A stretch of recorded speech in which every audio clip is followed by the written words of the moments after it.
সবাইকে নমস্কার, অভিনন্দন, শুভেচ্ছা। এমএম এডুকেয়ারে দীর্ঘদিন পর তোমাদের সামনে আবার হাজির হয়েছি। তোমাদের সামনে না আসার মেন কারণ সেরকম তোমাদের সন্তোষজনক মনে কোনো বিষয় কিছু নেই।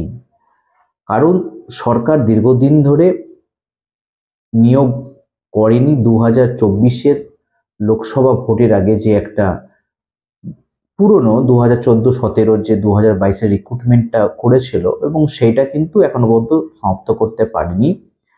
তারপর দীর্ঘ 1 বছর ধরে সেইভাবে কোনো ভালো খবর নাই। বিভিন্ন দিন ধরে ওবিসি মামলা, এনআইওএস, ডিএলএড, বিএড ভার্সেস মামলা, এই সমস্ত নিয়েই কিন্তু কেস কাছারি রয়েছে। কিন্তু ব্যাপারটা হচ্ছে কি যে সরকার এতদিন ধরে যে 2022-এ যে সম্পূর্ণ টেটটা হলো, রেজাল্ট হওয়ার পরেও কিন্তু নিয়োগ নিল না।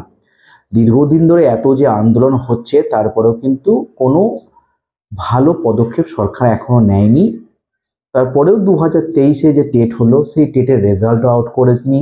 2024 চলে গেল, টেট পরীক্ষা নেয়নি। যেটা গৌতম পাল বাবু বলেছিলেন যে আমরা বছরে অন্ততপক্ষে 2বার করে টেট নিব, মানে যে সমস্ত উল্টোপাল্টা ফালতু কথাবার্তা বলেছিলেন এবং সেগুলো কিন্তু কোনোভাবে বাস্তবায়িত হচ্ছে না। এবং গতকাল মানে গত 28 এবং 29, আর 29 না 28 এবং 1 মার্চ শালবনীতে যে প্রাইমারি, ওয়েস্ট বেঙ্গলে গোটা পশ্চিমবঙ্গের যে প্রাইমারি স্তরীয় রাজ্যস্তরীয় যে ক্রীড়া প্রতিযোগিতা ছিল এবং সেখানে সম্পন্ন হলো। সেখানে কিন্তু শিক্ষামন্ত্রী ব্রাত্য বসু এবং মাননীয় গৌতম পাল সেখানে কিন্তু হাজির ছিলেন।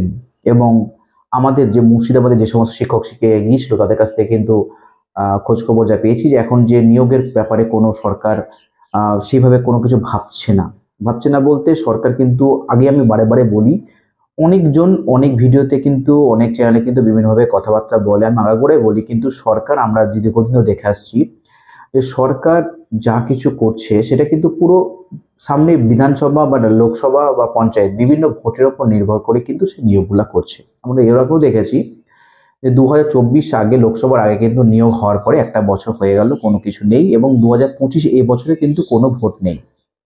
পরবর্তী 26-এ কিন্তু বিধানসভা রয়েছে এবং সেই বিধানসভাকে সামনে রেখে কিন্তু নিয়োগ প্রক্রিয়া সম্পন্ন হবে বা নিয়োগ প্রক্রিয়া শুরু করবে। আমি দীর্ঘদিন ধরে বলে আসছি, এখনো বলছি যে এই বছরে পরের বছর 26 সালটা কিন্তু খুবই ভাইটাল। এবং সেই জন্য যে সমস্ত নিয়োগগুলো হয়নি, এবং এই দীর্ঘদিন ধরে আমাকে অনেকেই প্রশ্ন তোমরা করছো স্যার যে 2025-এ টেট হবে কিনা, 2023-এ রেজাল্ট আউট হবে কিনা, 2022-এর রিক্রুটমেন্ট বা নিয়োগ প্রক্রিয়া কবে শুরু হবে বা আদৌ হবে কিনা। তোমাদেরকে আগাগোড়া বলছি কিন্তু যে 25-এ কিছু হবে না, হয়তো শুরু হতে পারে কিন্তু 26-এর বিধানসভাকে কেন্দ্র করে ছাড়া অন্য কোনোভাবে করবে না। তাই আমরা দেখতে পাচ্ছি যে মার্চ মাস পড়ে গেছে এবং সামনে যে লোকসভা ভোট, বিধানসভা ভোট রয়েছে 26-এ, মানে হাতে 13 থেকে 14টা মাস। এর মধ্যে কিন্তু সমস্ত কিছুই হবে। যে সমস্ত কোর্ট কাছারি কথাবার্তা বলা হচ্ছে, তিনি বারে বারে গৌতম পাল বাবু বলেছেন যে আমরা নিয়োগ প্রক্রিয়া করতে পারছি না কারণ বিভিন্ন কোর্ট কাছারির জন্য ঝুলে আছে। একবার কোর্ট কাছারি বা এই সমস্ত কেসগুলো উঠে গেলে আমরা যখন তখন কিন্তু নিয়োগ প্রক্রিয়া শুরু করে দিতে পারবো, এটা বলছেন। কিন্তু বারে বারে আমরা দেখছি যে ইনারা, যে সমস্ত মন্ত্রীরা কিন্তু হাতের পুতুল ছাড়া কোনো কিছুই নন। ওপর সুপ্রিমো মাননীয়া যখনই অর্ডার দেবেন যে এখন আমাদেরকে এবার রিক্রুটমেন্ট দিতে হবে, তার বাইরে কিন্তু কখনো কোনোভাবেই কোনো মন্ত্রী বা আমলা কোনো কিছু করতে পারবেন না।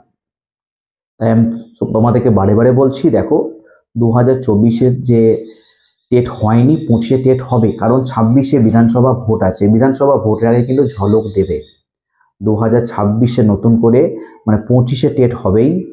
তাই যে সমস্ত 22, 24 বা 23, 25-এর ক্যান্ডিডেট রয়েছে, ডিএলএড পাস ক্যান্ডিডেট, তোমরা কিন্তু তৈরি হও, তোমরা পরীক্ষা দিতে পাবে। 25 জনে খাটো এবং এই পরীক্ষার পাশাপাশি অন্য তো খাটতেই হবে অবশ্যই, শুধুমাত্র প্রাইমারি চাকরির জন্য বসে থাকলে হবে না। এর পাশাপাশি এও বলি 2025 সালের মধ্যে কিন্তু 2023-এর যে রেজাল্ট সেটা কিন্তু আউট হবে এবং 2022-এর যে নিয়োগ রিক্রুটমেন্ট সেখানে কিন্তু বিপুল পরিমাণে সিট কিন্তু ফাঁকা রয়েছে, আগে থেকেই ছিল। এখন যে রিক্রুটমেন্ট পুরো 1 বছর ধরে বন্ধ আছে, এর ফলেও কিন্তু ভ্যাকান্সি প্রচুর পরিমাণে বাড়বে এবং তোমাদের যে সমস্ত ক্যান্ডিডেট রয়েছে, কম করে 50,000-এর ওপরে স্টুডেন্ট রয়েছে, মানে ট্রেন্ড ক্যান্ডিডেট রয়েছে, ডিএলএড পাস করা ক্যান্ডিডেট এবং টেট পাস, তারা কিন্তু সবাই পরীক্ষায় বসতে পারবে এবং সেখানে কিন্তু বিপুল সংখ্যক কিন্তু পদ থাকবে, একদম গ্যারেন্টি থাকবে। সামনে যেহেতু ভোট রয়েছে তাই তোমরা হয়তো অনেক দিন ধরে বসে আছো, ভাবছো হয়তো হবে কি হবে না, অনেকে বয়সটা পেরিয়ে যায়। সব থেকে বড় কথা, আমরা অনেকে দেখতে পাচ্ছি দীর্ঘদিন ধরে কিন্তু ঝুলে থাকতে থাকতে কিন্তু অনেকের বয়স কিন্তু 40 পার হয়ে যাচ্ছে। সেই সমস্ত ক্যান্ডিডেট কাছে কিন্তু সমস্যা হলেও হতে পারে। তাই সমস্যা যদিও হয় পরবর্তীকালে, তোমাদের বলবো তোমরা সমস্যা হলেও তোমরা কিন্তু পড়াশোনা চালু রেখে যাও, অন্য সমস্ত কাজে পাশা চালু রেখে যাও, কারণ 2025-এ হবেই। এবং 2025-এ যেটা বলেছিলেন যে গৌতম পাল বাবু, যে 2025-এর টেট হয়তো আমরা এপ্রিলে নিতে পারি, কিন্তু মার্চ মাস পড়ে গেল, এপ্রিলের মধ্যে হবে এটা হতে পারে না। কিন্তু এখনো 10 মাস সময় আছে, 10 মাসের মধ্যে অনেক কাজটাই হতে পারে, মনে করলে অনেক কিছু হতে পারে এবং সেটা খুব দ্রুত করতে পারে। আর 2022-এ যে টেটের যে বিপুল সংখ্যক ক্যান্ডিডেট রয়েছে, 50,000 তো বটেই, সেই কিন্তু রিক্রুটমেন্টের যে ইন্টারভিউ, মানে রিক্রুটমেন্ট নোটিশ দিয়ে দিলেই কিন্তু 2-1 মাসের মধ্যে কিন্তু কাজ শুরু হয়ে যেতে পারে এবং কাজ শুরু হয়ে গেলে পরে ইন্টারভিউ কিন্তু তাড়াতাড়ি হতে পারে। যদি সেন্ট্রালি হয় দেরি হবে, আর ডিস্ট্রিক্ট ওয়াইজ হলে পরে কিন্তু দ্রুত হবে। সরকার যে করেই হোক 2026 এপ্রিল মাসের আগে কিন্তু রিক্রুটমেন্ট কিন্তু নিয়ে নেবে এবং সম্পূর্ণ না হলেও অর্ধেকের বেশি কিন্তু চাকরিতে যোগদান তোমরা করবে, এটা তোমরা বলে রাখছি। এটা হবেই, প্রতিবার যেমনটা হয় এমনটাই হবে। সরকার ভোটকে কিন্তু বাজি রেখে সমস্ত কাজ করে, আমরা দীর্ঘদিন ধরে রেখে আসি। সবাই মানুক বা না মানুক, অনেকে হয়তো বিভিন্নভাবে বলতে হবে যে কোর্ট কাছারির জন্য কিন্তু ঝুলে আছে। কোর্ট কাছে যত কিছু থাকুক, কিন্তু সরকার দেখে আসছি আমরা, চাইলে পরে কিন্তু সরকার যখন তখন দিতে পারে, কিন্তু সরকারের সদিচ্ছা অভাবের জন্য কিন্তু দীর্ঘদিন ধরে নিয়োগ প্রক্রিয়া চলে আছে। তাই তোমাদের বলবো, যারা 2022-এ টেট পাস করে রয়েছো, তোমরা ভালো করে পড়াশোনা করো, ইন্টারভিউ জন্য প্রসেস পদ্ধতি নাও, ভালো করে পড়াশোনা করো, অ্যাপটিটিউড টেস্টটা ভালো করে রেডি করো। সুযোগ যখনই পাবে, সুযোগ পাওয়ার সঙ্গে সঙ্গে তোমাদের কাজে লাগাতে হবে। আর 2023-এ টেট দীর্ঘদিন আগে পরীক্ষা হয়ে গেছে, 2 বছর হতে তবুও কিন্তু রেজাল্ট বেরোয়নি। কিন্তু রেজাল্ট বেরোতে কতক্ষণ, রেজাল্ট রেডি হয়ে আছে, বললে পরে সরকার উপর থেকে যদি বলা হয় যে রেজাল্টটা বের করে দাও, ওরা কিন্তু বের করে দেবে। কিন্তু উপর থেকে কোনো অর্ডার নেই বলে কোনো কাজই হচ্ছে না। তাই 2025 টেট হবে, বলে রাখছি, লাস্টের দিকে অবশ্যই হবে। 2023-এর রেজাল্টও হবে এবং 2022-এর রিক্রুটমেন্ট কিন্তু এবছরে হবে এবং দ্রুত হয়ে যাবে। সামনে 12 থেকে 13টা মাস ভোট, ওর আগে কিন্তু রিক্রুটমেন্ট সম্পন্ন করতে গেলে 2-1 মাসে কিন্তু শুরু করতে হবে এবং শুরু হবে।